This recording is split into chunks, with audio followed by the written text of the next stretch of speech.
Sky के new interesting exciting video में आप सभी लोगों का स्वागत है। मेरा नाम है सुधीर और इस पर्टिकुलर वीडियो में हम बात करने वाले हैं निफ्टी के बारे में। निफ्टी का हम ऑप्शन चेन डाटा समझेंगे, प्लस साथ ही साथ आपको वीकली, मंथली और daily chart plus 15 minute chart पे निफ्टी के एनालिसिस करेंगे कि किस तरीके का प्राइस एक्शन निफ्टी के अंदर बन रहा है। तो जल्दी से वीडियो को स्टार्ट करते हैं चेन डाटा पे और समझेंगे यहाँ पे कि निफ्टी का ऑप्शन चेन डाटा कैसा बना हुआ है, और प्लस साथ ही साथ हम चार्ट को एनालिसिस करेंगे मंथली, वीकली और डे चार्ट, प्लस साथ ही साथ 15 मिनट का चार्ट पे हम एनालिसिस करेंगे यहाँ पे निफ्टी की कि किस तरीके का व्यू बन सकता है निफ्टी के अंदर, क्या बड़ी गिरावट आने वाली है, इसको हम अंडरस्टैंड करने की कोशिश कर रहे हैं। तो सबसे पहले मैं आपको ले चलता हूँ ग्लोबल मार्केट पे, क्योंकि पिछले 3 वीडियो बहुत इंपॉर्टेंट रहे थे। जो मैं शाम को वीडियो पोस्ट करता था उसमें मैंने आपको डाउ की, नैस्डैक की और प्लस अपने मार्केट की एनालिसिस करके बताई थी। तो उस टाइम मैंने आपको क्लियरली समझाया था कि कहीं ना कहीं यहाँ पे जो यूएस मार्केट है वो ब्रेकडाउन के लिए तैयार हो गए हैं।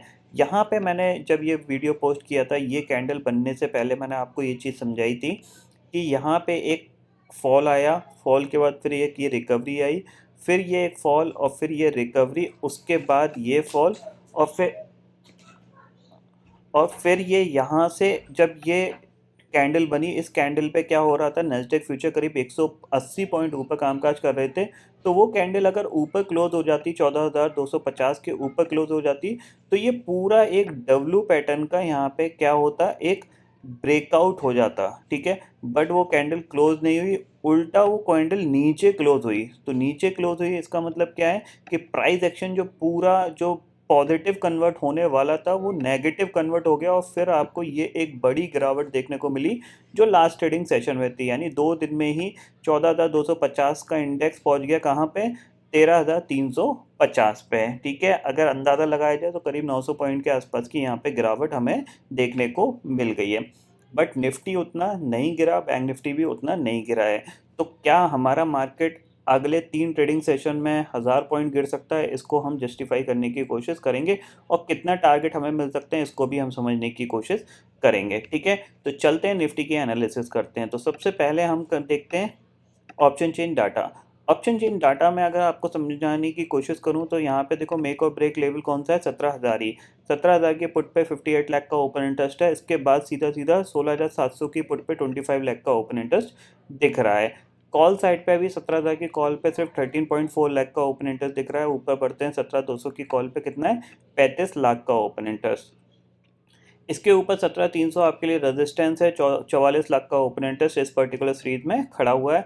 साथ ही साथ 17,200 तक के आपको लॉन्ग अनवाइंडिंग यहाँ पे क्लियर दिख रही है, जो कि लॉन्ग अनवाइंडिंग होती हुई दिखाई दे रही है, ठीक है। 17,000 के नीचे हम एग्रेसिव शॉर्ट करेंगे। अगर हम लाइव मार्केट में ब्रेक करते हैं तो बहुत अच्छी बात है, और गैप डाउन होता है तो फिर हमें थोड़ा सा प्राइस एक्शन देखना पड़ेगा, उसके बाद ही हम यहाँ पे एग्रेसिव शॉर्ट कर पाएंगे। अदरवाइज़ यहाँ पे क्या होगा, नीचे के लेवल 16,800 के आसपास या 16,750 के आसपास दोबारा से मार्केट सपोर्ट ले सकता है। तो बड़े गैप डाउन के केस में हमें प्राइस एक्शन देखना पड़ेगा कि प्राइस एक्शन कैसा बन रहा है, ठीक है। तो यहाँ पे ऑप्शन चेन डाटा में हमें क्लियरली दिख रहा है 17,300 हमारे पास रेजिस्टेंस है, और कहीं ना कहीं नीचे 16,700 या फिर 16,500 हमारे लिए एक स्ट्रॉन्ग सपोर्ट का काम करेगा। ओके, इतना समझ में आ गया। अब चलते हैं चार्ट पे और चार्ट को अंडरस्टैंड करते हैं। तो सबसे पहले निफ्टी का चार्ट, ठीक है। यहाँ पे मैं मंथली चार्ट सबसे पहले लगाता हूँ। मंथली चार्ट एनालिसिस में जब भी मैं आपको बोलता था, उसमें मैं आपको एक पॉइंट हमेशा बताता था कि मंथली चार्ट पे क्या हुआ है। अभी तक निफ्टी ने किसके ऊपर क्लोजिंग नहीं दी है आपको, ये है आपकी हाईएस्ट क्लोजिंग, जो कि पिछले कुछ दिन में आपको 17,500 के ऊपर देखने को मिली थी। बट इसने ऑलमोस्ट देखा जाए तो 1 2 3 4 5 6 छठवां महीना चल रहा है, अभी तक इसने 17,500 के ऊपर की मंथली क्लोजिंग नहीं दी है।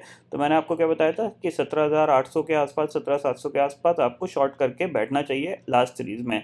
बट अपॉर्चुनिटी क्या थी कि यहाँ पे जब 17,400 तक गया, वहीं पे आपका शॉर्ट बन गया, ठीक है। तो मंथली चार्ट में अभी कैंडल नीचे आ रही है, अभी कितनी नीचे आएगी, बिल्कुल डे लो के करीब जाएगी, इसको हमें समझने की कोशिश करनी है। यानी हमारा जो लो था वो कितना है, करीब 16,800 के करीब का लो है। ये उसको भी ब्रेक करके नीचे जाएगी, या फिर यहाँ पे क्या होगा, डॉजी टाइप की कैंडल बनेगी। बट मंथली चार्ट में जो कैंडल पॉजिटिव थी वो अब नेगेटिव बन गई है, तो कहीं ना कहीं जो सिनेरियो वो थोड़ा सा नेगेटिव रहेगा, ठीक है। अब चलते हैं यहाँ पे वीकली चार्ट पे और वीकली चार्ट को अंडरस्टैंड करते हैं। ये है वीकली चार्ट और वीकली चार्ट में आप देखो, थोड़ा सा आप अंडरस्टैंड करोगे तो यहाँ पे पूरी एक डोजी कैंडल बनी हुई है, ठीक है। और ये वीक कंप्लीट हो गया। अब देखो यहाँ से क्या हुआ था, यहाँ पे एक डोजी कैंडल बनी थी, ठीक है। यहाँ पे एक डोजी कैंडल बनी, फॉल कितना आया, ये गिरा और मार्केट ने लो ऑलमोस्ट बना दिया था आपका 16,800 का। अब ये डोजी कैंडल है, नया वीक स्टार्ट होगा तो यहाँ पे हो सकता है एक बड़ी कैंडल आपको देखने को मिल जाए। तो उस पे भी आपको यहाँ पे ध्यान रखना है। और प्राइस एक्शन पूरा ये नेगेटिव बन रहा है, जैसे ये 17,000 के नीचे दोबारा से जाएगा तो एक कह सकते हैं हम एक ब्रेकडाउन की ही यहाँ पे संभावनाएं बनेंगी। क्योंकि लास्ट बार जब गिरा था तो हम गैप अप खुल गए थे तो 17,000 फिर होल्ड हो गया था। तो अगर हम इस बार गए तो शायद ना होल्ड हो पाए, क्योंकि ग्लोबल मार्केट ने लास्ट टाइम होल्ड कराया था। इस बार ग्लोबल मार्केट एक्सट्रीमली नेगेटिव हो चुके हैं। तो 17,000 के नीचे हमें क्या करना है, शॉर्ट करके ही कामकाज करना है, ठीक है। अब चलते हैं डे चार्ट पे। तो डे चार्ट को देखते हैं यहाँ पे, ये है डे चार्ट, ठीक है। अब डे चार्ट पे अगर आप थोड़ा सा समझने की कोशिश करोगे तो देखो, यहाँ पे एक स्ट्रॉन्ग मूव आया, ठीक है। स्ट्रॉन्ग मूव के बाद फिर ये एक फॉल, फिर ये एक रिकवरी और फिर ये एक फॉल और फिर ये एक रिकवरी और अब ये फॉल।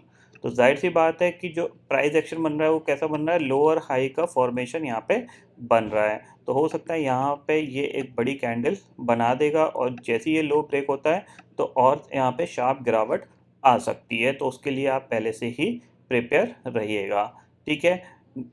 इसके लिए जो इम्पोर्टेंट सपोर्ट है डे चार्ट पे, अगर हम उसकी बात करें तो वो लॉजिकली आपका जो बन रहा है वो बन रहा है आपका ये, ठीक है। और लास्ट टाइम इसको इसने दोबारा से टेस्ट किया था और ये मल्टीपल टाइम टेस्टेड है।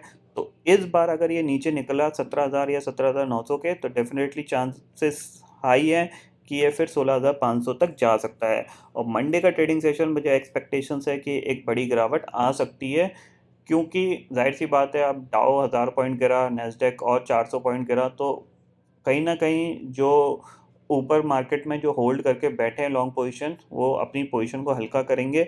और प्लस साथ ही साथ सेलर को भी अपॉर्चुनिटी मिलेगी, क्योंकि यूएस मार्केट ऑलमोस्ट अपने जो अभी उन्होंने जो स्विंग लो बनाया था उसके नियरेस्ट पहुंच चुके हैं और हम काफ़ी ऊपर हैं। हमारा जो स्विंग लो था वो था हमारा 15,680 का और हम अभी 17,200 पे ट्रेड कर रहे हैं, ठीक है। तो यहाँ से 600-700 पॉइंट की गिरावट निफ्टी के अंदर आ सकती है, ऐसा मेरे को थोड़ा सा फील आ रहा है, ठीक है। इसीलिए मैंने ऊपर के लेवल पे अराउंड 17,500 पे शॉर्ट्स किए हैं। ये जो बाउंस बैक आया था इस पर भी शॉर्ट कुछ किए थे और लास्ट ट्रेडिंग सेशन में भी कुछ शॉर्ट पोजीशन क्रिएट करी हैं, ठीक है। अब चलते हैं 15 मिनट चार्ट पे और 15 मिनट के चार्ट पे देखते हैं कि एक्चुअल में अब मार्केट किस तरीके से बिहेव कर सकता है। तो 15 मिनट चार्ट पे मैं आ गया हूँ। 15 मिनट के चार्ट पे जो एक इम्पॉर्टेंट लेवल है उसको मैं आपको बता देता हूँ। 15 मिनट के चार्ट पे सबसे इम्पॉर्टेंट लेवल आपका है 17,060 का। 17,060 के नीचे आपको शॉर्ट करना ही करना चाहिए, क्योंकि ये लेवल यहाँ पे होल्ड किया था कंटिन्यूसली, उसके बाद ऊपर गया, गैप डाउन ओपनिंग हुई, फिर ये डे लो पे निफ्टी बंद हुआ है, ठीक है। तो अगर गैप डाउन होता है और इसके नीचे या इसके आसपास कहीं खुल रहा है निफ्टी, गलती से इसके आसपास खुल रहा है, तो फिर आपको एक शॉर्टिंग अपॉर्चुनिटी मिल सकती है। बड़ा गैप डाउन खुल रहा है अराउंड 16,900 16,800 पे, क्योंकि जाहिर सी बात है 300 पॉइंट का गैप डाउन हो सकता है, ऐसी कोई बड़ी बात नहीं है। या फिर 200 पॉइंट का गैप डाउन हो रहा है। अगर 100 पॉइंट का गैप डाउन हो रहा है तो आपको एक सेलिंग अपॉर्चुनिटी मिल सकती है। अगर बहुत ही बड़ा गैप डाउन हो गया 300-400 पॉइंट का, तो फिर आपके पास कोई सेलिंग अपॉर्चुनिटी नहीं है, फिर आपको प्राइस एक्शन बनते हुए देखना है इसी टाइप का, ठीक है।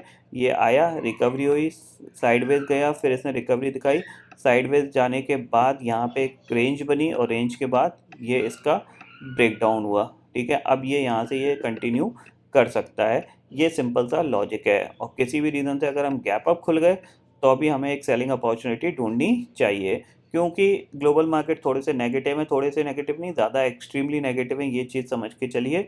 तो हमारे मार्केट कहीं ना कहीं ऊपर है, तो ये गिर सकता है, तो उस पर आप ज़रूर नज़र रखिएगा, ठीक है। तो निफ्टी के लिए 16,000 वो 17,060 आपके लिए इंपॉर्टेंट लेवल है। 17,060 टूटता है तो 16,800 आपके लिए नेक्स्ट टारगेट होगा, जो कि आपको 1 या 2 ट्रेडिंग सेशन के अंदर आता हुआ दिखाई देगा। जिन लोगों को पोजीशन शॉर्ट करना है तो पोजिशनली आप समझ लीजिए 17,000 के ऊपर अगर आप रहते हो तो भी एक बार शॉर्ट करके काम कर सकते हो यहाँ पे। जैसे ही 17,000 ब्रेक होगा तो नीचे आपको 300-400 पॉइंट की गिरावट बहुत फास्ट ही देखने को मिलेगी। इतना आप क्लियरली समझ लीजिए। बड़े गैप डाउन के केस में आप कुछ नहीं कर सकते। सबसे अच्छी ट्रेड यही होगी कि अगर ये फ्लैट खुलता है, फ्लैट खुल के ये गिरना स्टार्ट करता है तो हमारे पास एक बहुत अच्छी ट्रेड यहाँ पे बनेगी निफ्टी के अंदर। अब बात कर लेते हैं ग्लोबल मार्केट की। तो लास्ट ट्रेडिंग सेशन में अगर ग्लोबल मार्केट का सिनेरियो देखें तो वो नेगेटिव था, फुली नेगेटिव था और कहीं न कहीं जो ब्रेकडाउन हुआ है, अब ये देखो इसका जो लेवल है 13,000 है, ऑलमोस्ट 13,000 के आसपास आ गया है ये, ठीक है।